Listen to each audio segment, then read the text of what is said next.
This is the Bose Soundlink Flex. I originally had two Bose Soundlink micros, which I still use, but encountered some issues with being able to reliably pair them in stereo or as a stereo pair, and eventually wanted something that I could pair once and keep the two speakers set as a stereo pair. For quite a while, the solution was the Apple HomePod Mini, and that allows you to create a stereo pair. They're linked together, and then whenever you want to play something on the speaker, you're playing to both speakers. However, those operate over Wi-Fi. It uses Apple's AirPlay technology, which is an open protocol, but I was experiencing some issues with the HomePod Mini's volume control acting kind of weird, the stereo pairing becoming an issue. And so it got me to thinking, well, why don't I just try Bluetooth again? It's been 3 years. Why not give the Soundlink Flex a try, as it seems like it is the successor to the Bose Soundlink Micro, although Bose is still selling the Soundlink Micro. I'll talk about the issues that I was having as we get later on in the video. Let's dig into what comes with one of these speakers. So let's open it up, and inside you get the speaker, a USB-A to USB Type-C cable, which is neat.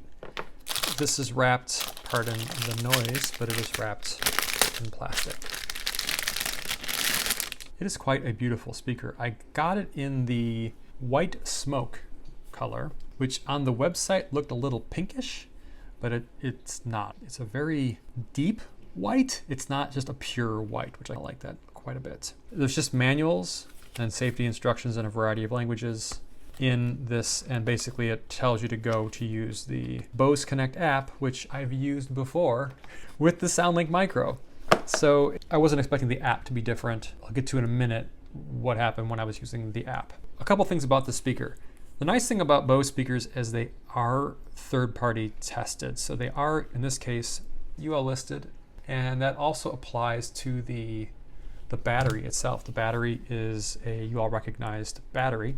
It's also been energy verified, so these are pretty efficient as far as charging and their runtime. That was another thing that drew me to the speaker, which is the runtime on these is about 12 hours, where the Soundlink Micros are about 6. And I've used those for many years now. I think we're coming up on 3 years that I've had them. The runtime has always been way more than 6 hours. Maybe if you max the volume out, it would run for only 6 hours, but even at moderate level volumes, they go 10 or 12 hours on a charge. So I don't really know what changed here, because I have seen a few teardowns of these, and it looks like that this is really a Bose Soundlink Micro in a larger enclosure with a bigger driver and larger passive radiators.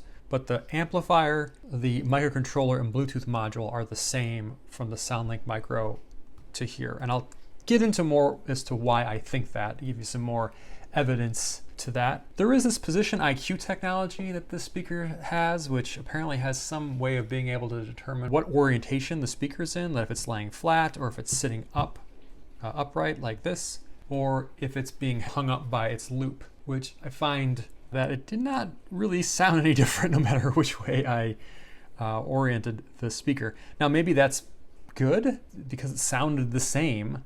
That's the point, that it sounds the same. So if that's the case, then cool. Bose came through on what they were intending to do with that position IQ. I thought when I got it that it was going to have equalization settings on it, because for the longest time Bose was asking like for feedback on the Bose Connect app, and I just kept putting it into it. I don't know how many times I submitted it. Please fix the issues with stereo pairing, and please allow for like a equalization setting or anything to kind of help improve bass response at night, especially at night. It's nice that Apple included, like in the HomePod Minis, like a reduced bass. It's just a switch. You don't get any equalization settings, but at night, these, especially if you're playing like ambient music, instrumental music, or background sounds like rain or anything like that, it can really overemphasize the bass sometimes. And at night, when you're really close to the speaker, it can be a bit of a surprise. They didn't include that in this. There's no equalization options aside from whatever you can do within whatever device this is being connected to, if that device can manipulate the output of the audio going to the speaker. But since this thing has a DSP in it and it will modulate its output to minimize distortion and to get the best sound output, it may vary wildly as to what the outcome of that might be. As far as the sound quality, it's really good. I'm impressed in a stereo pair or even as a mono speaker how well it sounds and how balanced the sound is,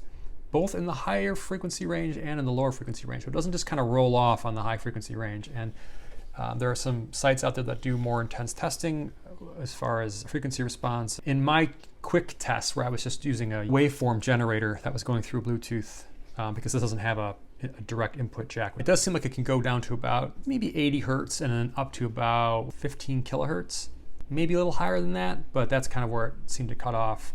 And my testing, not only where I could hear it, but a microphone could pick it up. This was not a scientific test. If you want to see what the actual frequency response is, there are websites out there that will tell you that. So sound quality is good for its size. I guess the next thing I'll get to is its ruggedness, like it's the design of it. The whole thing is plastic, but it has a metal front grille, which is nice. And it has this silicone rubber that's wrapped around the whole thing.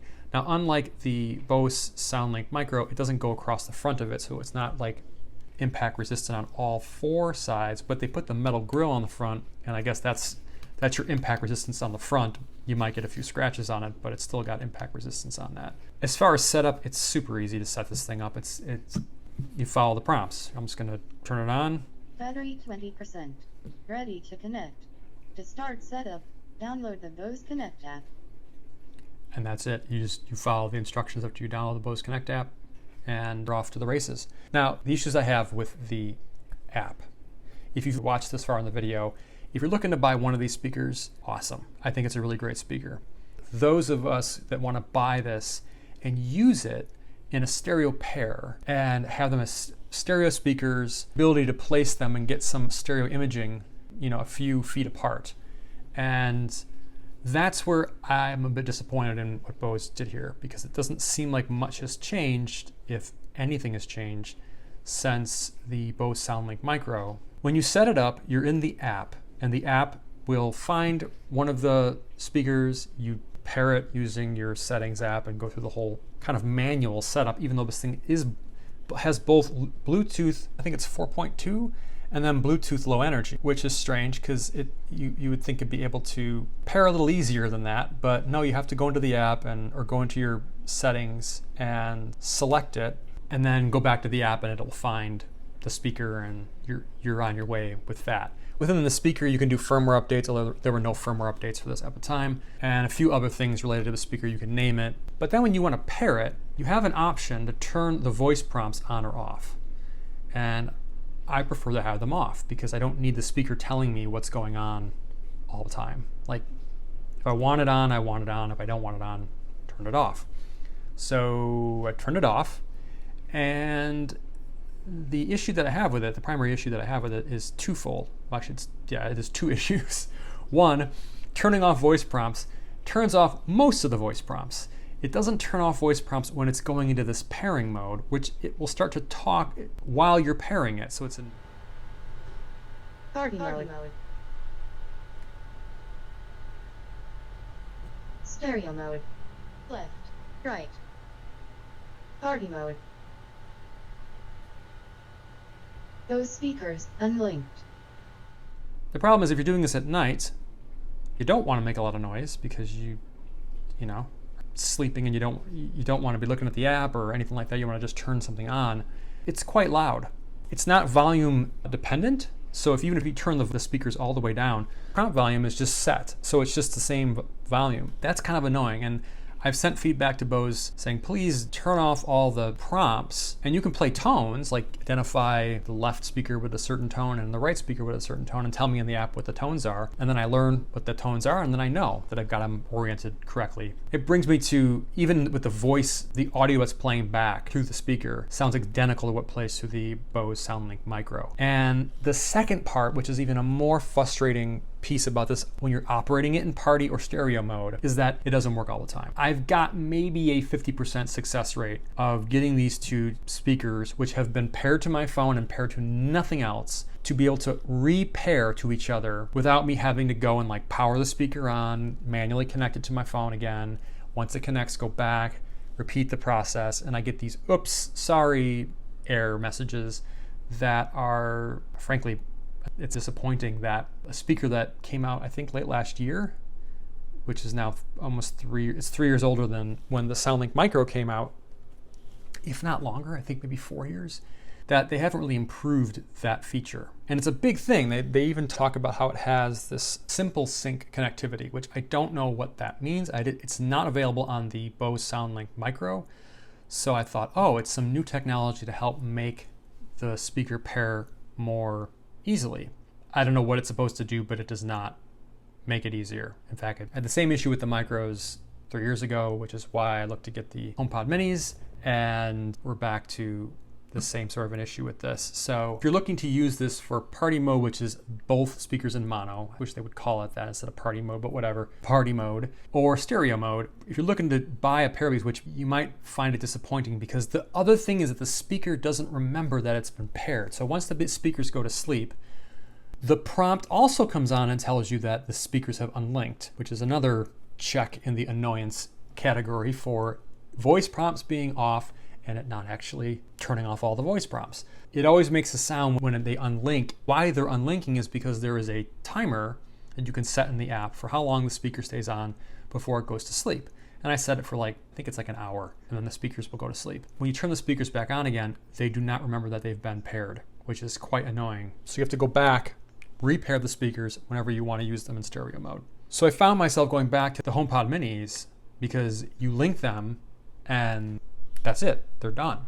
The two major features I was looking for are kind of sidelined by this issue with the way that Bose has implemented Bluetooth. The other final thing is that there still is a periodic audio cutout issue with when the speakers are in stereo pairing. Now, when they're stereo paired, one speaker, I think it's the left speaker, has to do a bit more work than it might normally do because it's receiving both left and right channel audio, and then it transmits the right channel audio to the other speaker. The bit rate's much higher, the throughput through the Bluetooth modules. If something is in the way, if there's a lot of obstruction between the one speaker and the other, then you might find that one of the speakers drops out. This performed much better than the Bose Soundlink Micros, but that's primarily, I think, because I had them sitting like this, so they're higher up, and the Micros, which only really are designed to sit flat.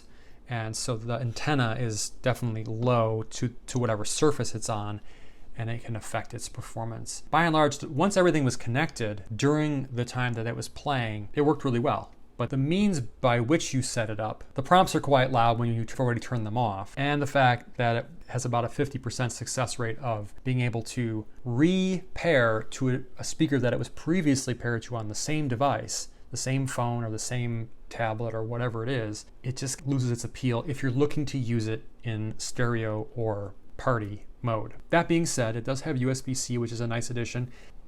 I didn't test its water and dust capability. It's IP67. It's the same as the Bose Soundlink Micro. That one I did test pretty intensely with water, and it's amazing. So I would imagine this to be no worse than that. Yeah, I'm not going to test it because it's not something that I'm looking to take near water or dust. It's an interesting offering that Bose is putting out there. I thought it would be more of an evolution of the Bose Soundlink Micro, but since they're still selling the Micro and this device, and I had seen some teardown videos, and I've already torn down the Bose Soundlink Micro, which will be coming up in a future video, so get subscribed. I was expecting a bit more out of this to work in that stereo mode, especially with this simple sync connectivity that Bose was talking about, that they don't go into much detail. If I do find more information on it, then I guess I'll clarify. The overall sound quality is good. The durability looks like it'll last for quite a while. The ease of use is there, just like any other Bose product that I've used, but the features I think could be fleshed out a bit more. Because this thing is firmware updatable, I was a bit surprised as to why Bose just didn't push out firmware updates to improve the means by which it pairs in those linked Bluetooth modes. Now, if they're using a much older Bluetooth module, that could be why this is happening. And seeing on their website that the Bluetooth version that it's using is 4.2, that's getting a bit out of date. It's still compliant with a whole bunch of stuff, but I think the newer Bluetooth modules perhaps have improved this functionality, and perhaps that's why this behaves the way that it does is because it is the same Bluetooth spec as the Bose Soundlink Micro. If you're looking for improvements in those categories, you're probably not going to find it. Yeah, so I guess that's kind of wraps all this up. I mean, it's a nice speaker. It's well designed for a mono speaker. If you're looking to use this in stereo mode with another Bose Soundlink Flex, try it out, see if you like it, see if the limitations that come with how this is configured are an annoyance or not. These Bluetooth speakers serve a very important purpose because while I am using a smart speaker, I don't particularly want a smart speaker. I prefer something like this because it will last, or has the potential to last, much longer than any smart speaker, because this is a Bluetooth protocol and this is compatible back to devices that are 10 years old. You can still use it as a speaker. You're not limited to whether or not that particular smart speaker is getting updates, or if the manufacturer decides to no longer support it or not allow you to use certain functionality on it and things like that. Yeah, things to bear in mind. To me, they're important, and that's why I like to, and I really do like this as a mono speaker. And I think that covers everything. I think I repeated myself about 35 times, so that's probably enough to get my point across. I hope you enjoyed this video. If you did, give it a big thumbs up, like and subscribe, and I will see you in the next one. Take care.